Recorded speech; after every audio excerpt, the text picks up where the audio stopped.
So I was in bed yesterday, and I got a text from a friend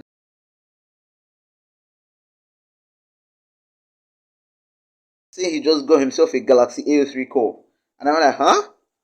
Because that wasn't really something to be proud about. Because the A03 core is one of the cheapest smartphones money can buy. It's even cheaper than my phone, and I'll tell you now, my phone is very cheap. Back to the conversation. He said his A03 core wasn't ordinary, and I'm like, huh? Then he said his A03 core was waterproof. Like, I immediately had to call bluff, as that was totally impossible. Then he said he was going to come over and show me.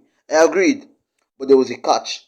The catch was that I would be blindfolded while water testing this phone.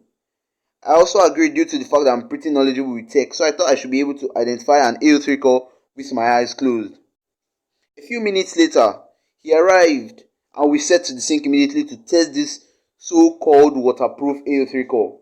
I got blindfolded and he put the phone in my palms, feeling the ridges on the back, the high placement of the buttons, and the camera bump. I confirmed it was an A03 core, and on the tap went. Up until this point, I thought this was all some big joke, until I felt the water hit my hand and the phone. That was when it hit me that this guy wasn't kidding.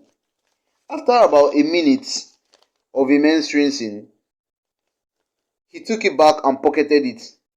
Then I removed the blindfold and requested to take a look at the phone. He immediately refused, which roused my suspicion further. Then we began a tussle for the phone. Eventually, I got a hold of it, and guess what? It was a dud. But this was no ordinary dud, guys. This was 100% accurate to details. I mean, even the charging point fits an actual charger. Like, wow. I'm mind blown. This is literally collector stuff level. Like, I'm totally mind blown. Later on, I asked where he got it. First, like he said, well, as at the time of that happening, I initially planned a trip to Festac like some days after that, but my plans were soiled due to one or two things. So, unfortunately, I won't be able to go to Festac to go and get my hands on one. And I hear there are other models of them too. Unfortunately, I can't be in Festac anytime soon, but once I'm there, I'll make sure to check it out. That's all for today, guys. Please rate my storytelling in the comments. Hope you liked it.